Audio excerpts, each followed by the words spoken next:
حضرت یونس علیہ السلام اور مچھلی کا واقعہ۔ قرآن پاک میں آپ کا ذکر بار بار آیا ہے۔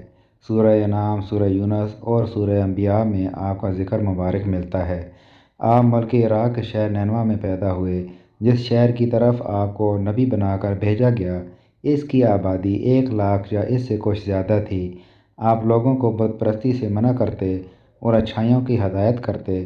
اس بات سے آپ کی قوم آپ کی دشمن ہو گئی۔ آخر قوم کی بار بار مخالفت سے تنگ آ کر آپ نے فرمایا کہ اب اللہ کا عذاب تم پر آ کر رہے گا، اور یہ کہہ کر بستی سے باہر نکل گئے اور اللہ کے عذاب کا انتظار کرنے لگے۔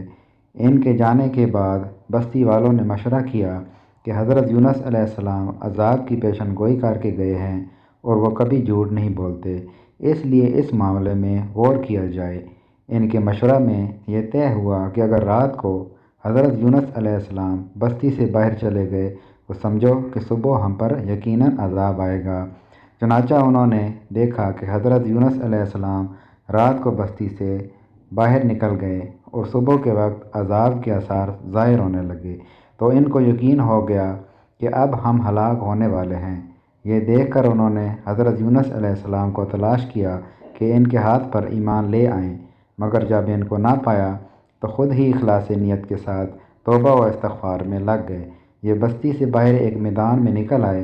عورتیں، بچے اور جانور سب اس میدان میں جمع کر دیے گئے اور ٹاٹ کے کپڑے پہن کر عز و زاری کے ساتھ عذاب سے پناہ مانگنے میں اس طرح مشغول ہوئے کہ پورا میدان آہ و بکا سے گونجنے لگا۔ اللہ تعالیٰ نے ان کی توبہ قبول کر لی اور ان سے عذاب ہٹا دیا۔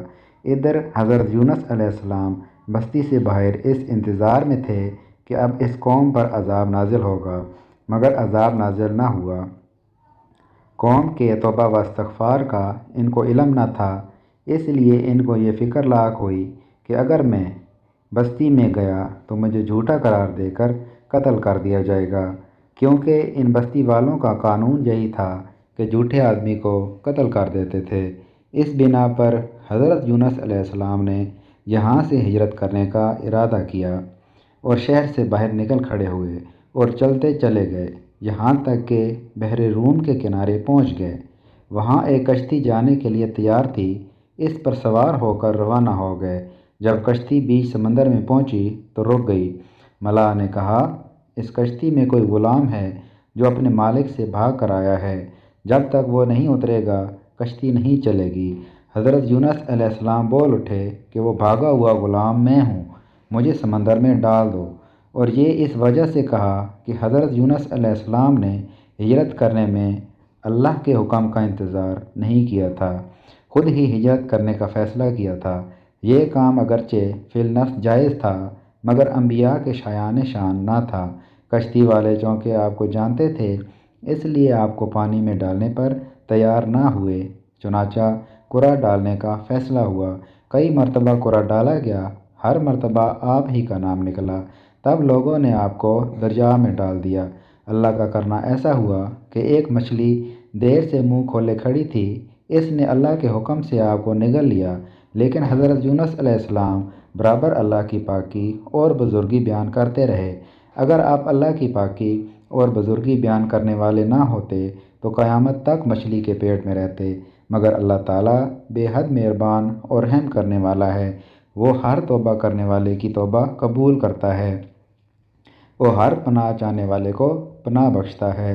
حضرت یونس علیہ السلام اللہ کی مرضی معلوم کیے بغیر بستی چھوڑ آنے پر شرمندہ تھے، چنانچہ پانی اور مچھلی کے پیٹ کے اندھیرے میں ہی پکارتے رہے، لا الہ الا انت سبحانک انی کنت من الظالمین۔ اے اللہ، تیرے سوا کوئی معبود نہیں، تو ہر عیب سے پاک ہے، بے شک میں قصوروار ہوں۔ اللہ تعالیٰ نے ان کی دعا قبول کی اور غم سے نجات دے دی، مچھلی کے پیٹ سے نکال کر میدان میں ڈال دیا اور اس پر ایک بیل دار درخت اگا دیا۔